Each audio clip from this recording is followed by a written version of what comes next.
Hello everyone, welcome to my channel. आज हम बात करने वाले हैं क्लास 11 मैथ चैप्टर 1 एक्सरसाइज 1.3 के सॉल्यूशन पर। आइए देखते हैं पहला नंबर क्वेश्चन।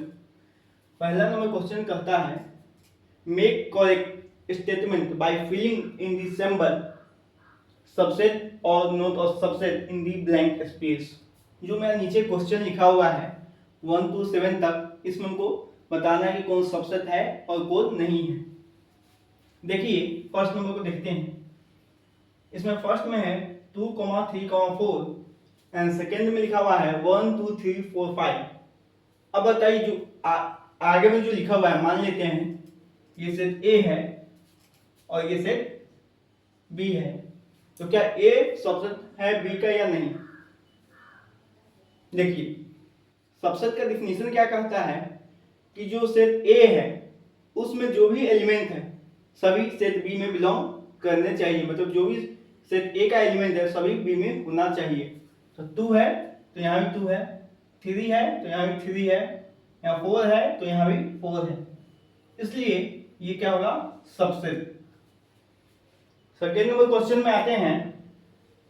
इसमें क्या है, मान लीजिए ये भी एक सेट ए है, ये बी है, आसानी होता है बतलाने के लिए इसलिए मानते हैं। इसमें क्या है, कितने एलिमेंट है? 3, ए बी सी। और सेकेंड सेट में देखिए बी सी डी, इसमें ए है लेकिन इसमें नहीं है। इसका मतलब ए का प्रत्येक एलिमेंट बी में नहीं है, इसलिए ए हमारा बी का सबसेट नहीं होगा, not a subset. Third number question में आते हैं। कहता है सेट ए, इसको मान के चलिए, आसानी होता है समझाने के लिए। x is a student class 11 of your class school, sorry कोई स्कूल में क्लास 11 में x बच्चे हैं, ठीक है।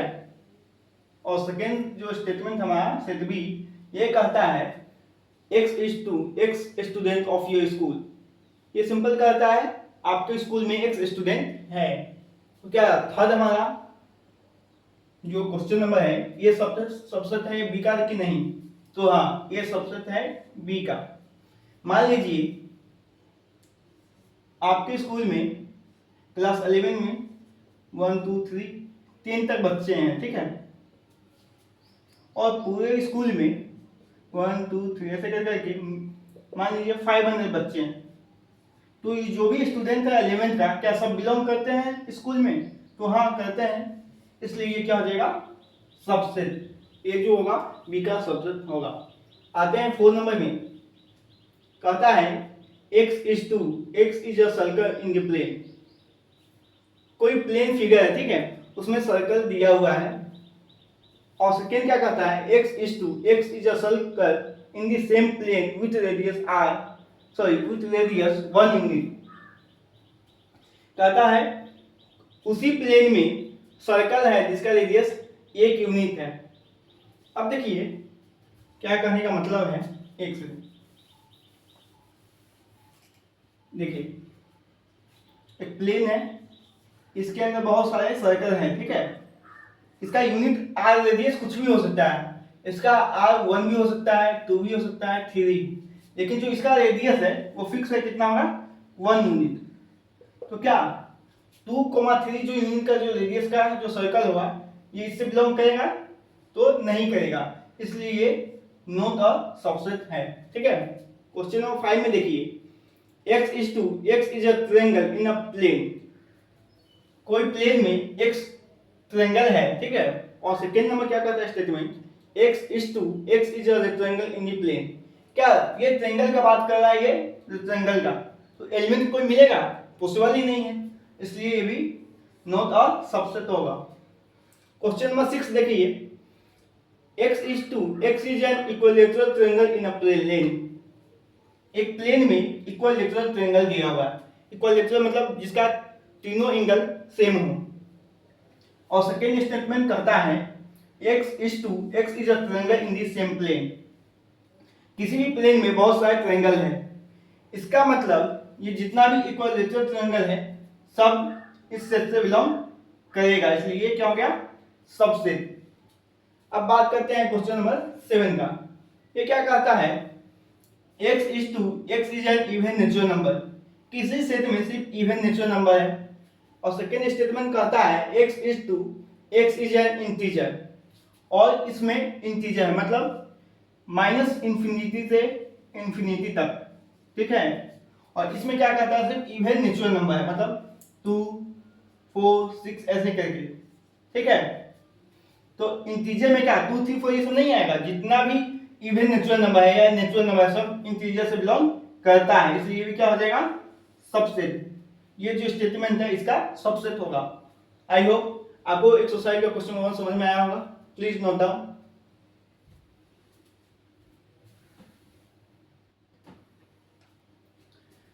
इसमें क्वेश्चन नंबर 2 क्या कहता है, देखिए, examine whether the following statement are true और फॉल्स।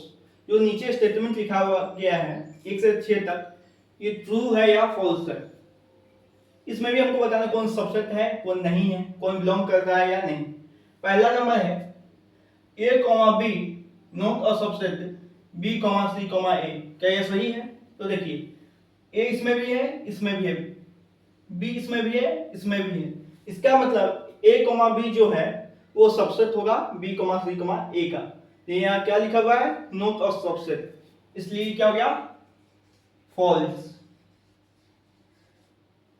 सेकेंड नंबर में आते हैं, लिखता है a, e subset x is a vowel in the English alphabet। आपको पता है इंग्लिश अल्फाबेट में वॉवेल क्या होते हैं, a, e, i, o, u। यहाँ लिख देते हैं a, e, i, o, u। क्या जो a, e लिखा हुआ है क्या इसमें बिलोंग नहीं करता है? तो करता है, इसलिए ये सबसेट है तो है। तो ये क्या हो गया, ट्रू। ये हमारा आंसर सही है। थर्ड नंबर में आते हैं, 1 2 3 है और एक तरफ है 1 3 5। इसमें 2 है लेकिन इसमें 2 नहीं है, इसलिए ये नॉट अ सबसेट होगा, इसलिए इसका आंसर फॉल्स हो जाएगा। 4 में आते हैं, लिखता है ए सबसेट है एबीसी का। तो हाँ, इसमें भी ए है, इसमें भी ए है, तो ये ट्रू है। अब देखिए जो ए है कर्ली ब्रैकेट के अंदर में क्या बिलोंग करता है, ए बी सी में। बहुत बच्चों को यहाँ कंफ्यूजन होता है ये दोनों क्वेश्चन में। जब हम सबसेट का बात करते हैं तो ये ट्रू है, पर जब हम बिलोंग का बात करेंगे तो ये फॉल्स है। ऐसा क्यों? देखिए जब भी हम एलिमेंट को बिलोंग बतलाते हैं तो उसको कभी भी कर्ली ब्रैकेट में नहीं रखते हैं। कर्ली ब्रैकेट का मतलब हो गया ये सबसेट को रिप्रेजेंट करता है, ना कि बिलोंग टू का। हमारे पास ए तो है, एबीसी में ए तो बिलोंग करता है, लेकिन कर्ली ब्रैकेट ए बिलोंग नहीं करता है। हम क्या कहना चाहें समझिए थोड़ा। अगर क्वेश्चन इस प्रकार से रहता, a belongs to a b c, देखिए दोनों में क्या अंतर है।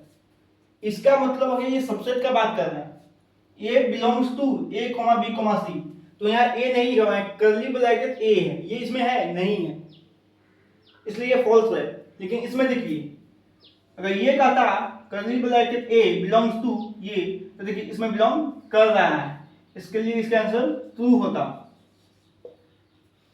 यहाँ बहुत सारे स्टूडेंट मिस्टेक करते हैं, ठीक है। क्वेश्चन नंबर 6 में आते हैं, x is an even number less than 6। x में इवन नंबर है जो 6 से छोटा है। कौन कौन होगा, 2 4, बस 2 ही होगा।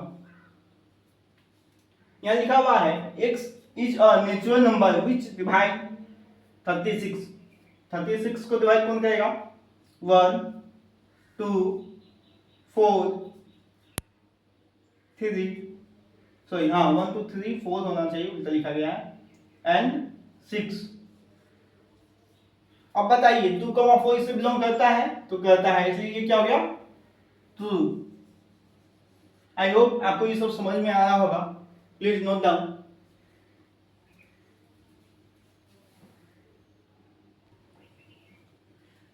क्वेश्चन नंबर 3 में कहता है, देखिए लेट ए इक्वल टू एक सेट दिया हुआ है 1 2 कोमा कर्ली ब्रैकेट के अंदर में 3 कोमा 4 कर्ली ब्रैकेट क्लोज होता है कोमा 5। अब लिखता है which of the following statement are incorrect why. जो मेरे पास 11 जो यहाँ पे स्टेटमेंट लिखे हुए हैं इसमें से कौन इनकरेक्ट है और क्यों। पहला नंबर से बात करते हैं, लिखता है 3,4 सबसेट ए। अब देखिए सबसे पहला बात 3,4 सबसेट ए का होगा तो ये फॉल्स है, ये इनकरेक्ट है। क्यों है इसका हम यहां पर आपको बतलाते हैं। 3,4 आप गौर से देखिए तो बिलोंग्स करता है ए में। इसका मतलब इसका सबसेट कैसे लिखा था, कर्ली ब्रैकेट के अंदर वापस एक कर्ली ब्रैकेट हम स्टार्ट करते हैं 3,4। अब ये सबसेट होगा, ये स्टेटमेंट सही है। 3,4 देखिए 3,4 यहाँ पर बिलोंग कर रहा है सिर्फ ए से, तो ये सबसेट कैसे हो सकता है, पॉसिबल है। सबसेट लिखने का तरीका क्या होता है, कर्ली ब्रैकेट के अंदर में हम उस एलिमेंट को लिखते हैं। ये कर्ली ब्रैकेट इस एलिमेंट का है, ठीक है, इसलिए ये मेरा इनकरेक्ट है। वाई में आप आंसर दे सकते हैं बिकॉज लिख के कि 3,4 बिलोंग्स टू ए। ये कैसे पॉसिबल है, गलत है। सेकेंड आता है 3,4 बिलोंग्स टू ए, तो ये स्टेटमेंट सही है, करेक्ट। यहां से भी बात पता चलता है कि 3,4 बिलोंग्स टू ए, ठीक है। थर्ड नंबर देखिए कर्ली ब्रैकेट के अंदर वापस एक कर्ली ब्रैकेट है, 3,4 कर्ली ब्रैकेट दोनों क्लोज सबसेट ए का। ये बात यहां से पता चलता है कि ये बात लिखा हुआ है जो ये करेक्ट है। ये तो आपको समझना होगा, स्टार्टिंग में कंफ्यूजन होता है, एनसीईआरटी में कम क्वेश्चन होते हैं इसलिए। अब लिखा है वन बिलोंग्स टू ए, तो ये भी क्या मेरा करेक्ट है, 1 बिलोंग करता है ए से। पचमा लिखा हुआ है 5 नंबर 1 सबसेट ए, तो ये गलत है, इनकरेक्ट है, इसका भी बताते हैं क्यों। जब भी 1 बिलोंग्स करता है ए से, ठीक है, ये सही है हमारा, और कहेंगे 1 सबसेट है ए से, तो ये गलत है, क्योंकि जब सबसेट का बात करते हैं तो हम इसको इस तरीके से लिखते हैं, ये तरीका सही है, इसलिए ये गलत है, ओके, इसलिए ये स्टेटमेंट इनकरेक्ट है। अब बात करते हैं 6 नंबर का 1, 2, 5 सबसेट ए। देखिए 1, 2, 5 ए में है, तो ये करेक्ट हो जाएगा, ठीक है। अब बात करते हैं 6 हो गया, 7 नंबर का 1, 2, 5 बिलोंग्स टू ए।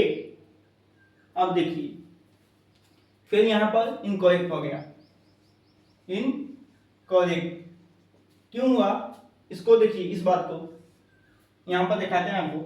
7 नंबर है, देखिए क्या लिखा हुआ है 1, 2, 5 बिलोंग्स टू ए। अब बताइए इसमें ये इस तरीके से कहाँ बिलोंग कर रहा है, क्या स्टेटमेंट इस तरीके से लिखा हुआ है, देखिए तो ए इक्वल टू इस प्रकार से कहीं आपको मिला लिखा हुआ सेट के अंदर में,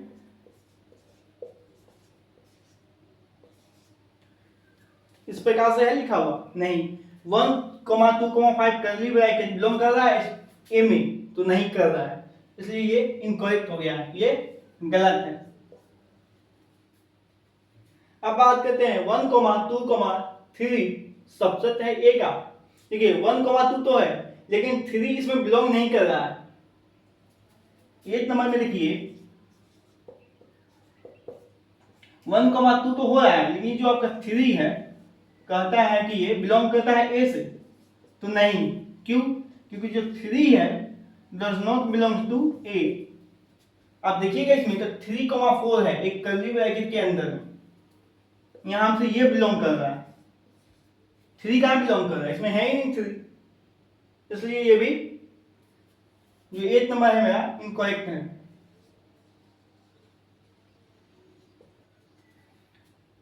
क्वेश्चन नंबर 9 है 5 बिलोंग्स टू ए। 5 बिलोंग करता है ए से, तो नहीं, इनकरेक्ट है। क्यों?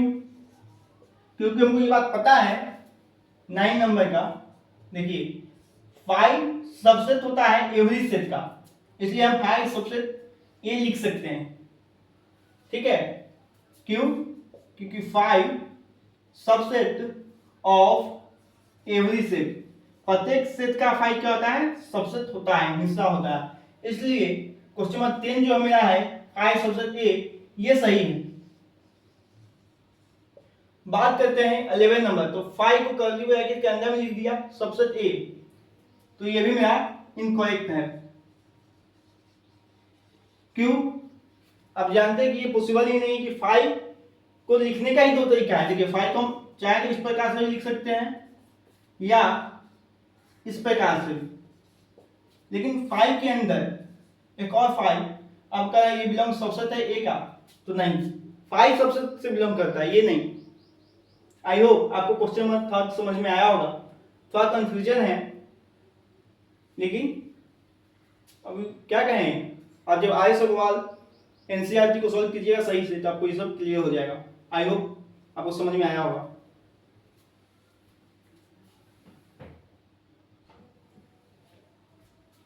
क्वेश्चन नंबर 4 है, write down all the subset of the following set. जो मेरा नीचे लिखा हुआ है 4 क्वेश्चन, उसका हमको सबसेट निकालना है। पहला है आई में ए का निकालना है सबसेट, किसका? ए का। आपको हम बताए थे उस दिन सबसेट निकालने का फॉर्मूला, इससे पिछले वाले वीडियो में।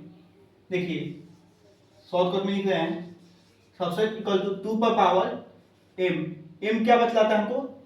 Number of element in a set. In a set, set के अंदर कितना नंबर ऑफ एलिमेंट होगा। इसमें कितना नंबर ऑफ एलिमेंट है? 1। 2 पर पावर क्या हो जाएगा? 1 इक्वल टू 2। इसका कितना सबसेट बनेगा? 2। देखिए एक बनेगा 5 और दूसरा बनेगा 8। देखिए 5 प्रत्येक सेट का सबसेट होता है, इसलिए तो 5 हर में आएगा। और आपको एक बात पता होगा कि जो सेट है वो खुद का सबसेट होता है, इसलिए यही मेरा सबसेट बनेगा, यही मेरा इसका आंसर है। बात करते हैं ए कॉमा बी का, किसका? ए कॉमा बी का। इसमें कितना है? 2 है एलिमेंट, तो 2 पर पावर 2 इक्वल टू 4। और कौन कौन बनेगा? देखिए यहां लिख रहे हैं, एक 5 हो गया, ठीक है, एक ए हो गया, एक बी हो गया, और एक क्या हो गया? A B. इस फॉर्मूला से आपको पता चलेगा इसका कितना सबसेट बनेगा। ए कॉमा बी का कितना सबसेट बनेगा? 4। एक 5, एक ए भी हो सकता है, एक बी भी हो सकता है, और एक ए कॉमा बी। तीसरा नंबर देखिए क्या है? 1 2 3। इसका कितना बनेगा? 2 पर पावर कितना है? 3 इक्वल टू 8। देखिए कौन कौन बनेगा।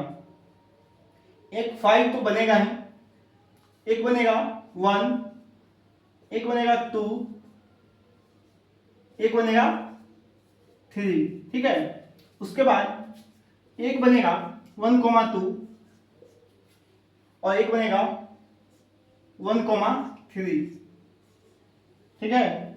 उसके बाद यहां लिखते हैं नीचे में 1,2 1,3 हो गया, उसके बाद 2,3, ठीक है। कितना बना? 3 3 6 1 7 1 1 2 3। देखिए एक 5 होता है, एक 1 बनेगा, एक 2 एक 3। पहले क्या कीजिए, एक 5 लिख दीजिए, उसके बाद तीनों को अलग अलग लिख दीजिए, एक 1 अलग, 2 अलग, एक 3 अलग। उसके बाद जोड़ा में पेयर में लीजिए 1,2 1,3, उसके बाद 2,3, और उसके बाद ये एक पूरा एक साथ ले लीजिए। आई होप आपको ये समझ में आया होगा। एक मेरा लास्ट बचा है 4 नंबर 5। इसका सबसेट क्या होगा? 5 का। 5 का मतलब होता है कुछ नहीं, नल है। नल का मतलब होता है 0। सबसेट निकालने का फॉर्मूला पर देखिए बहुत तो कंफ्यूज हो जाते हैं। 2 पर पावर 0 डालेंगे तो क्या आ जाएगा? 1। इसका क्या बनेगा सबसेट? 5। 5 का सबसेट 5 ही होता है। आई होप आपको क्वेश्चन नंबर 4 समझ में आया होगा। Please note down.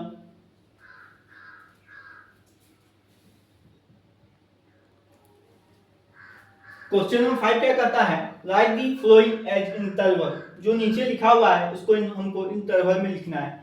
पहला नंबर देखिए, x is two, x belong करता है r से, मतलब रियल नंबर से। कहां से? -4 से। x क्या है मेरा?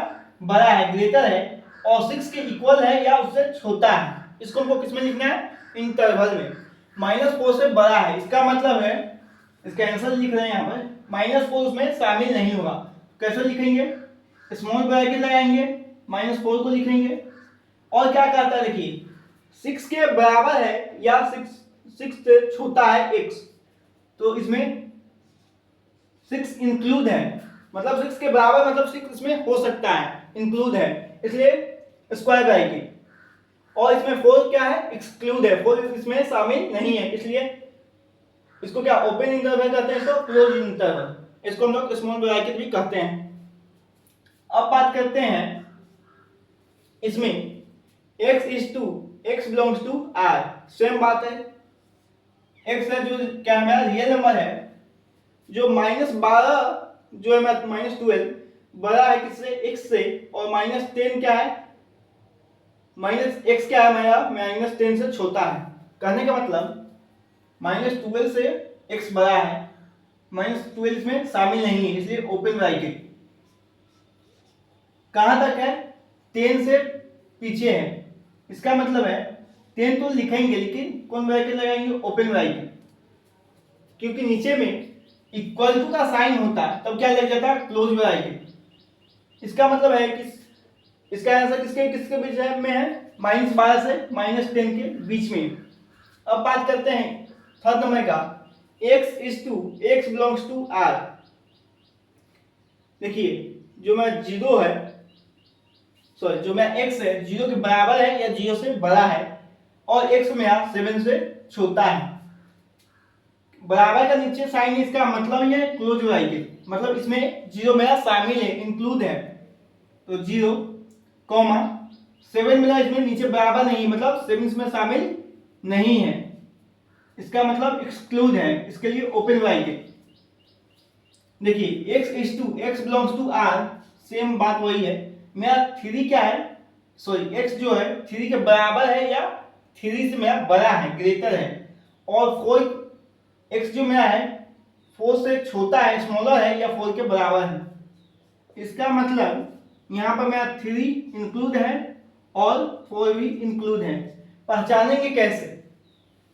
देखिए जिसके नीचे बराबर का साइन नहीं लगा रहेगा वहां पर हम ओपन इंटरवल का यूज करेंगे, और जिसके नीचे बराबर का साइन होगा इक्वल टू का, उसके लिए हम क्लोज इंटरवल का उपयोग करेंगे। आई होप आपको ये समझ में आया होगा, छोटा सा है टॉपिक।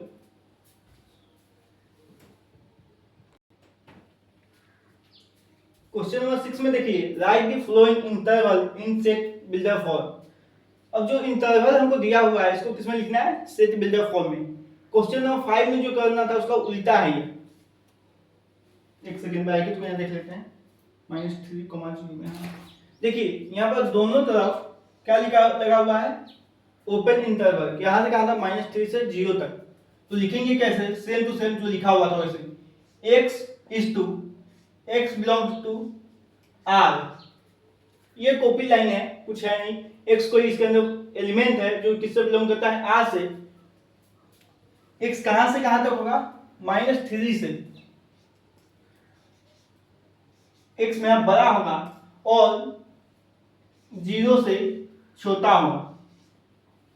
देखिए यहां पर ओपन इंटरवल लगा होगा, वहां पर ग्रेटर देन और स्मॉल देन के नीचे पे हम ये इक्वल का साइन नहीं देंगे, ठीक है? बस इतना ही आपको समझ के रखना है।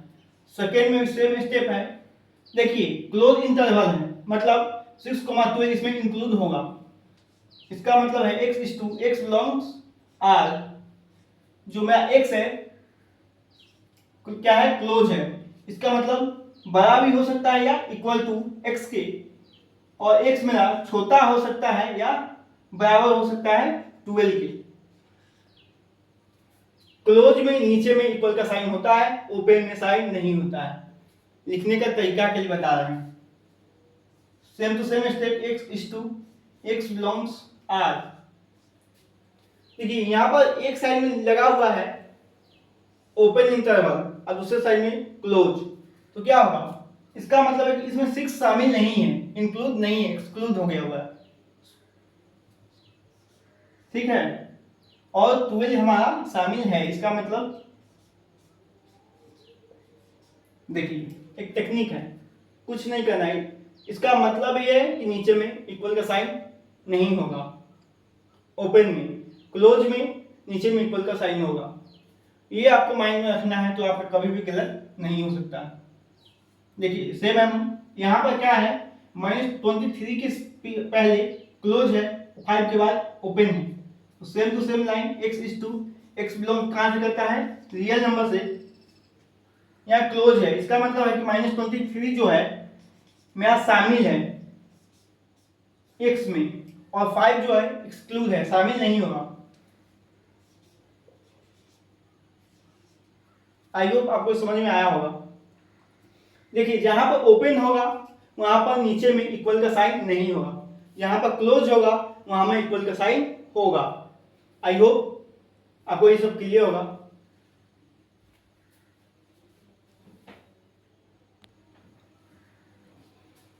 क्वेश्चन नंबर 7 करता है, what universal set would you propose for each of the following. जो मेरा नीचे दो लिखा हुआ है उसके लिए यूनिवर्सल सेट क्या होगा। मेरा पहला है set of right triangle, set of isosceles triangle, triangle को शॉर्टकट में लिखे मैथमेटिकल फॉर्म में, ठीक है।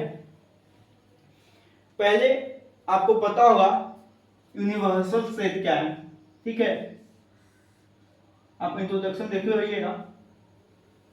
यूनिवर्सल सेट का मतलब होता है ऐसा सेट जिसके अंदर में जो भी सेट दिया हो सब क्या हो जाए, सबसेट हो जाए। पहले क्वेश्चन में 8 करते हैं, उससे क्लियरिटी मिलेगा, तो 7 को बात करते हैं, ठीक है। देखिए 8 मेरे पास गिवन सेट दिया हुआ है, set A equal to 1 3 5, B equal to 2 4 6 and C equal to 0 2 4 6 8, तीन सेट है। अब क्या कहता है, which of the following be considered as universal set for 3 set ABC। ऊपर में मेरे पास तीन सेट है, क्या क्या, A इक्वल टू 1 क्या है 1 3 5, ठीक है, B equal to 2 4 6, C equal to 0 2 4 6 8। अब क्या करता है, आप हमको ऐसा यूनिवर्सल सेट बताइए फॉर ऑल 3 सेट, तीनों सेट के लिए। आप समझिए यहाँ से मतलब क्या है। यूनिवर्सल सेट का मतलब जो भी हमको सेट दिया हो वो सब उसमें आ जाए। सिंपल भाषा में अभी के लिए समझिए, जो भी मेरे पास सेट दिया हो सब यूनिवर्सल सेट के अंदर में होना चाहिए। तो हम क्या करेंगे, एक यूनिवर्सल सेट मान लीजिए ये बना दिए, इसके अंदर में सेट ए भी होना चाहिए, बी भी होना चाहिए और सी भी होना चाहिए। उसके लिए क्या करना है, तीनों को ऐड कर दीजिए, सिंपल मेथड, बच्चा से आप सीखे हुए। 1 3 5 ये आ गया, बी देखिए 2 4 6, इसमें ये 0 2 एक बार हम लिख चुके हैं, डबल रिपीट नहीं होता है सेट में, पता है, 2 नहीं लिखेंगे, 4 भी लिखा गया है नहीं लिखेंगे, 6 भी लिखा गया है नहीं लिखेंगे, और 8 भी लिख देंगे। जो मैं बन गया वही क्या हो गया, यूनिवर्सल सेट। ऑप्शन नंबर 3 है, J 1 2 3 4 5 6 7 8 9 10। आपको समझ में आया होगा, ऐसा आपको सेट लिखना है जिसके अंदर ये तीनों सेट आए। मतलब ये जो हम मान लीजिए सेट दी है, इसको हम डी मान लिए, तो ए क्या हो गया, डी का सबसेट हो जाएगा, 1 3 5 इसमें आता है। बी भी क्या होगा, डी का सबसेट, और सी जो है मेरा वो भी डी का सबसेट। इसका मतलब ऐसा हमको सेट लिखना है जिसका बाहर वाला जो भी सेट होगा सब क्या हो जाएगा, सबसेट। उसी प्रकार इसमें भी वही देखिए, हमको ऐसा सेट बताना है जिसको लिखेंगे तो ये सब क्या हो जाएगा, मेरा सबसेट बन जाए। इन दोनों के लिए एक ही सेट होगा, set of all triangle. Simple भाषा, सेट ऑफ ऑल ट्रायंगल, जितने भी ट्रायंगल है उसका सेट, उसके अंदर क्या राइट एंगल भी आ जाएगा, आइसोसेलेस भी आ जाएगा, इक्विलैटरल भी आ जाएगा, ठीक है।